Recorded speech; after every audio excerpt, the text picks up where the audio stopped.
नमो नारायण। महाराज श्री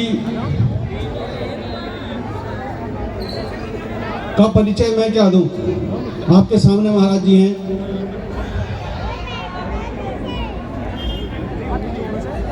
हमारे हिमालय के उच्च शिखरों पर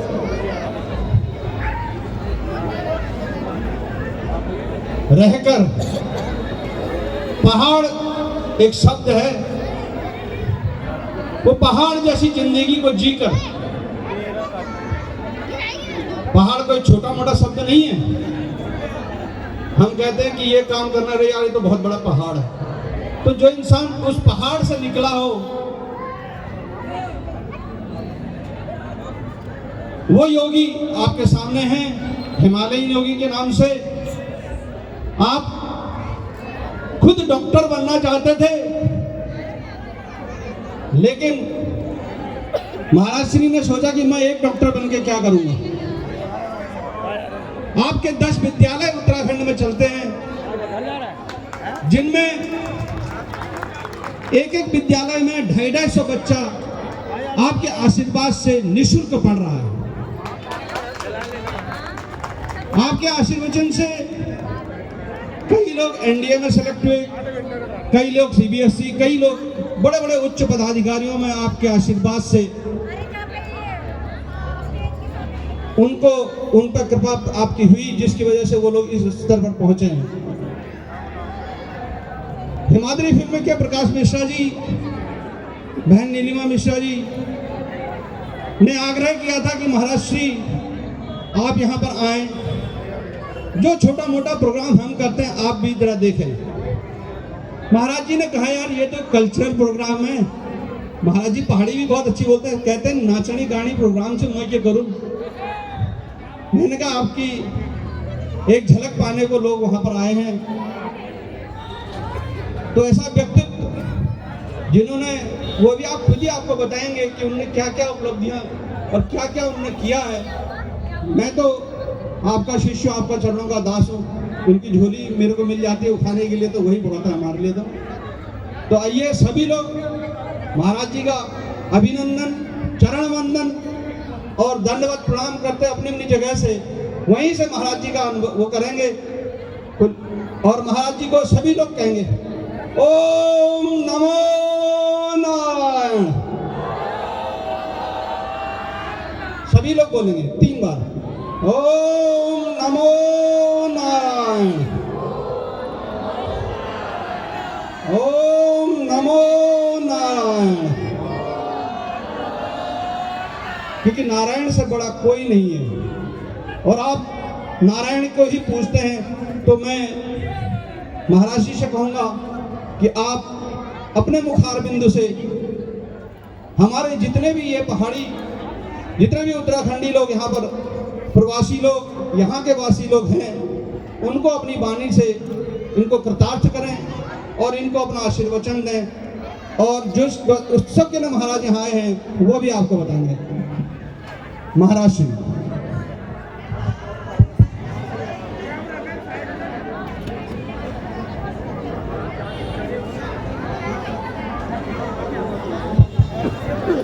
अपवित्र पवित्रो वा सर्वावस्थां गतोऽपि वा यस्मरेत् पुंडरीकाक्षं सोहायांतरः शुचि।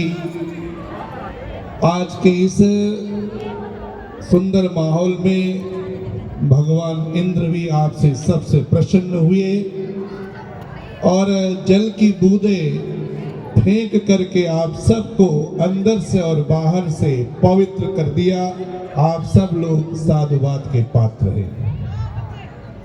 हमारे संस्कृति में, संस्कारों में और सनातन में ये बताया गया है कि जब भी हम कोई कार्य करते हैं और यदि उसमें कुछ जल की बूंदें पड़ जाए तो निश्चित रूप से वह सफल हो जाता है। आप सब सफल लोगों को मेरी ओर से बहुत बहुत हार्दिक शुभकामनाएं।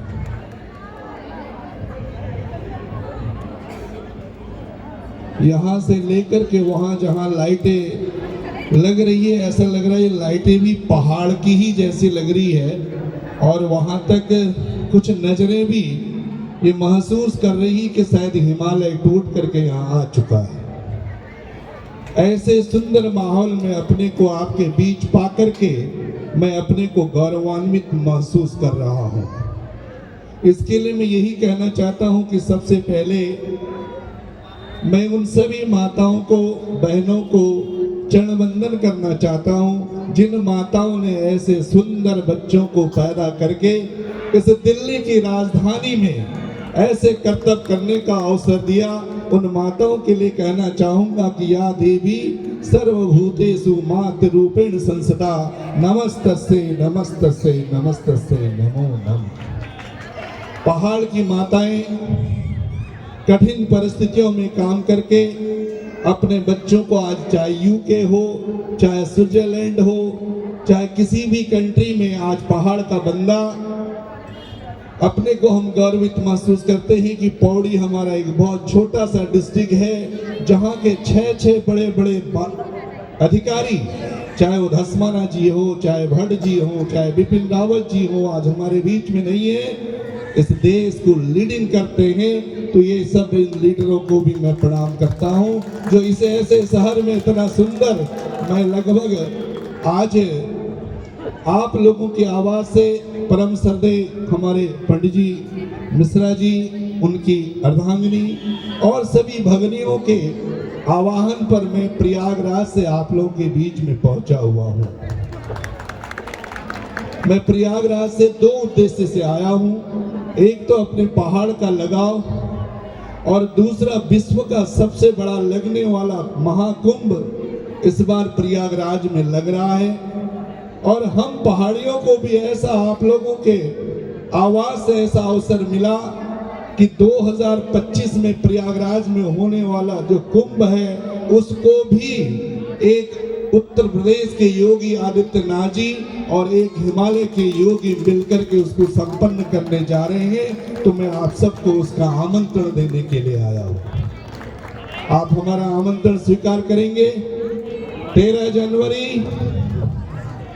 29 जनवरी और 3 फरवरी और 26 फरवरी में लगने वाले उस कुंभ के मेले में आप सबकी मैं उपस्थिति चाहूंगा और आपके लिए 4 एकड़ जगह में सारे पर्ण कुटी, जो जिस टाइप का स्टैंडर्ड है, आजकल के नए बच्चे जो मोबाइल चलाएंगे, व्हाट्सएप चलाएंगे, इंस्टाग्राम चलाएंगे, उनके लिए उसी प्रकार की व्यवस्था, जो ये भगत लोग जो खिचड़ी खाएंगे धोती पहन के, उनके लिए पर्ण कुटी की व्यवस्था करके हम लोगों ने आपकी व्यवस्था कर रखी है।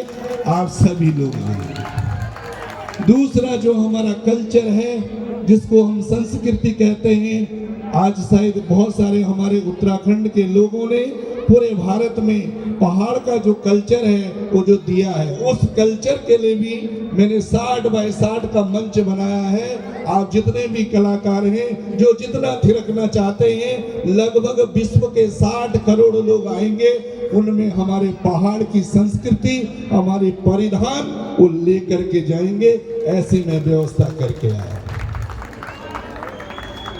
माय डियर स्टूडेंट्स, बहुत छोटे छोटे बच्चे यहाँ पर दिखाई दे, सारे विद्यार्थी हैं। एक दिन मैं भी वहीं था और मैं सोचता था कि मैं यहाँ कब जाऊंगा। बड़ी इच्छा होती थी, पीछे छुपते थे लोग, धक्के देके नीचे फेंक देते थे, फिर किनारे से कोशिश करते थे, आने नहीं देते थे। आज सबसे पहले हमें यहाँ आने दे रहे हैं। आप चिंता मत करो, आप भी एक दिन यहाँ आओगे, लेकिन मेहनत करना पड़ेगा, माता पिता के संस्कार लेके चलना पड़ेगा, सेल्फ डिसिप्लिन होना पड़ेगा। मैं बहुत दूर यहाँ से 1700 किलोमीटर दूर पैदा हुआ हूँ, जिसका नाम है ओम पर्वत।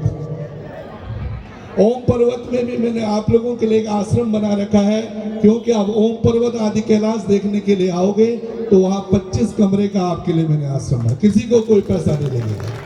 आप दिल्ली से गाड़ी करें और सीधे ओम पर्वत और आदि कैलाश के दर्शन करें, उसका भी मैं आपको आमंत्रण देने आया हूँ। मैं गांव में पढ़ता था, छोटा बच्चा था, हिंदी इंग्लिश नहीं आती थी, पहाड़ी में बोलते थे, बट तैयारी की। हिंदुस्तान का सबसे टॉप मोस्ट स्कूल सैनिक स्कूल घोड़ाखाल में मेरा दाखिला हुआ। और सैनिक स्कूल घोड़ाखाल में पूरी पढ़ाई तो नहीं कर पाए, लेकिन जेडबीसी का स्टूडेंट होने के बाद जैसे भी बता रहे थे हमारे रौतेला जी की मैं डॉक्टर बनना चाहता था, मैं इंजीनियर बनना चाहता था, मैं सीएमओ बनना चाहता था, नहीं बन पाया। मैं आर्मी में असिस्टेंट कमांडेंट के रूप में गया, उसकी नौकरी में छोड़ के लिए आया। आप नौकरी ढूंढ रहे हैं, मैं नौकरी छोड़ रहा हूं, अंतर इतना ही है। आप नौकरी ढूंढने के लिए पहाड़ से यहाँ आए हैं दिल्ली में, और जिस होटल में अभी मैं रह रहा हूँ उसमें हमारे पौड़ी और टेहरी के बहुत सारे रावत लोग मुझे मिले और वो खूब 11 घंटे काम कर रहे हैं। उनके बारे में मैं सोच के बड़ा दंग रह गया। और हमने उसके बाद यूपीएससी की तैयारी करने के बाद लोक सेवा आयोग से as a direct inter college में प्रिंसिपल का नौकरी पाया और 11 साल तक इंटर कॉलेज में प्रिंसिपल रहा। उसमें भी मजा नहीं आया। हमने कहा हम खुद क्यों नहीं स्कूल खोले, जैसे आपने बताया, तो हमने लगभग 10-12 स्कूल सीबीएसई के खोल के आज कम से कम 400 लड़के डॉक्टर बनाए, 500 बच्चे इंजीनियर बनाए। चूंकि मैं खुद स्पोर्ट्समैन हूँ और आपका उत्तराखंड का जो बैडमिंटन एसोसिएशन है वो मेरे द्वारा बनाया गया है, क्योंकि मैं Brazil, Indonesia, Malaysia, Maldives, China और कनाडा में खुद बैडमिंटन का सेटलर का स्टूडेंट रहा हूँ। लक्ष्य सेन हमारा पहला विद्यार्थी है अल्मोड़ा का, जिसने पहली बार आज तक ओलंपिक में कभी बैडमिंटन नहीं किया। आज पहली बार पहाड़ का बच्चा लक्ष्य सेन के लिए तालियां पीटिए। ऐसा जज्बा आपके अंदर होना चाहिए। मैं आपका जो आज का जो रंगीन माहौल है, जहां नंदा सुनंदा, जहां आप सब लोग डोलियों के माध्यम से, कितने लोगों ने घनसाली देखा, जरा हाथ खड़ा कीजिए। घनसाली, घनसाली, टिहरी, टिहरी बांध, मेरे नदियों में जल बह रहा है, मेरी नदियों से बिजली बह रही है और टिहरी के लोग अंधकार में हैं। वो बिजली कहाँ है? इसलिए नौकरी छोड़ी। मेरे पहाड़ का पत्थर, मेरे पहाड़ का पानी, मेरी पहाड़ की जवानी और मेरे पहाड़ का अभी एक कोई बहन थी जो भारतीय जनता पार्टी की बहुत सुंदर नारे लगा रही थी। मैं आरएसएस के साथ भारतीय जनता पार्टी का विधायक प्रत्याशी भी रह चुका हूं। ठीक है, तो इसलिए मैं आपको बहुत ज्यादा यहाँ पर कुछ नहीं कहना चाहता हूँ, लेकिन इतना बताना चाहता हूँ कि हम जब वीर भोग या वसुंधरा की बात करते हैं कि पहाड़ की धरती में वीरों की कोई कमी नहीं है। एक तरफ जब mister general BC Joshi ji आते हैं तो दूसरी दिन जनरल बिपिन रावत आते हैं। कोई है पूरे 28 राज्यों में कोई ऐसा एक राज्य से 2-2, 3-3 ऐसे हैं? आप छोटे बच्चों, आप उत्तराखंड के रहने वाले हो, जब लड़ाई चलती है तो बद्र विशाल का नारा लगता है। जब लड़ाई लड़ती है भारतीय सेना, जय महाकाली के नारे लगते हैं। आज वही नंदा सुनंदा आपको आशीर्वाद देने के लिए आप लोगों ने इतना कार्यक्रम किया, उसके लिए मिश्रा जी की पूरी टीम को बहुत बहुत बधाई है। उत्तराखंड में इतने छोटे सा 13 जनपदों का राज्य है और 2 रेजिमेंट है, Kumaon regiment and Garhwal regiment. तीसरा रेजिमेंट है गोरखा रेजिमेंट। तो बताइए हम कितने गौरवान्वित और कितने गौरवशाली और सौभाग्यशाली हैं। ऐसे देश, ऐसे प्रदेश में हम लोग पैदा होते हैं। इतना ही नहीं, कुमाऊं 8 कुमाऊं की वो रेजिमेंट है जो विश्व के सबसे ऊंची से ऊंची चोटी में मार करती है। इसलिए कुमाऊं की जो 8 की जो बहुत सारे लोग होंगे इसमें, क्योंकि मैं आर्मी में रहा हूं इसलिए मैं जानता हूं। तो मैं ये बहुत बड़ा आपको ज्ञान देने के लिए नहीं आया हूं, मैं केवल आपको मार्गदर्शन के साथ साथ एक आमंत्रण देने आया हूं कि विश्व का सबसे बड़ा मेला जिसको हम महाकुंभ, पूर्ण कुंभ कह रहे हैं, इस बार वो प्रयागराज में लगेगा, जिसमें 60 करोड़ लोगों की आने की संभावना है। रात दिन हमारे आदित्यनाथ योगी जी व्यवस्था में लगे हुए हैं। मैं आपको ये बताना चाहता हूं कि महाकुंभ क्यों?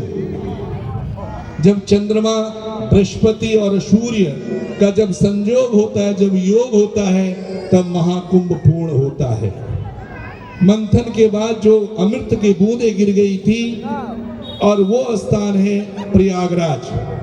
प्रयागराज में भारद्वाज की धरती, पन्ना की धरती और दुर्वासा की धरती है, ज्ञान की धरती है। और वहीं पर सोम ने, वरुण ने और प्रजापति ने जन्म पाया है, इसलिए भी उसका महत्व अधिक बढ़ जाता है। और ऐसे ही संजोग में खाली माघ महीने में प्रयागराज में प्रवेश करने से ही सारे के सारे पाप समाप्त हो जाते हैं। मैं आपको याद दिलाने आया हूँ, हेमवती नंदन बहुगुणा जी की धर्मपत्नी श्रीमती स्वर्गीय शारदा देवी जी सबसे पहला कुंभ मनाने वाली शारदा देवी जी। देखिए आप लोग, आप कभी पता लगाते हैं, मैं रिसर्चर हूं, मैं डॉक्टर भी हूं, मैं पीएचडी ऑक्सफोर्ड यूनिवर्सिटी लंदन से हूं, आप समझिए। और लोग गलत समझते हैं, जो जूना अखाड़ा है, विश्व का सबसे बड़ा अखाड़ा जूना अखाड़ा है, उसका मैं महामंडलेश्वर हूं। आप लोगों का जो प्यार है, जो आप लोगों की आस्थाएं हैं, हम लोगों को न जाने कहां पहुंचा देती है, कोई कुछ पता नहीं है। लेकिन हमारा कर्णप्रयाग, जूना अखाड़े की सबसे पहली उत्पत्ति कर्णप्रयाग में हुई थी, इसलिए भी उत्तराखंड के लोगों का महत्व और अधिक बढ़ जाता है। तो मैं आप सभी लोगों से पुनः एक बार, आपका जो रंगमंच यहाँ से चल रहा है उसको ज्यादा बाधित न करते हुए, पुनः सभी मंचासीन जितने भी हमारे देवी लोग हैं, जो लोग हैं, जो इसको आयोजक मंडल है, सभी कार्यकर्ता लोगों को एक बार पुनः बहुत बहुत साधुवाद देता हूँ। ये तमाम मेरे सामने जो बड़ी हमारी माताएं, बहनें, बुजुर्ग, मेरे दोस्त, मेरे बच्चे, स्टूडेंट, जो भी जहाँ पर भी अगर किसी प्रकार की अगर आपको मेरी आवश्यकता होती है, इस देश से बाहर भी, चाहे वो अर्जेंटीना हो, चाहे वो दुबई हो, चाहे कहीं भी हो, ऐसे ऐसे लोगों ने हमने रखा है, जहाँ हमारे बच्चों को कोई कहता मैं बहुत गरीब हूँ, इसमें जो भी कोई पढ़ नहीं पा रहा है, बड़ी उच्च शिक्षा प्राप्त करना चाहता है, उसके लिए हम लोग खड़े हैं। पढ़ाई करना बहुत जरूरी है। किसी को नौकरी नहीं मिल रही है, कोई सिस्टम बनाना चाहता है, तो आपका मोस्ट वेलकम है। आप कभी भी आइए, हरिद्वार में आइए, प्रयागराज में आइए, बनारस में आइए, हम आपको मिलेंगे। हमारे नाम से आप कहीं पर भी जाएंगे, आपको कोई परेशानी नहीं होगी। पुनः आप सबका बहुत बहुत धन्यवाद देते हुए, आप लोगों ने जो इतना हमें सुना, उसके लिए बहुत बहुत साधुवाद। ओम नमो नारायण।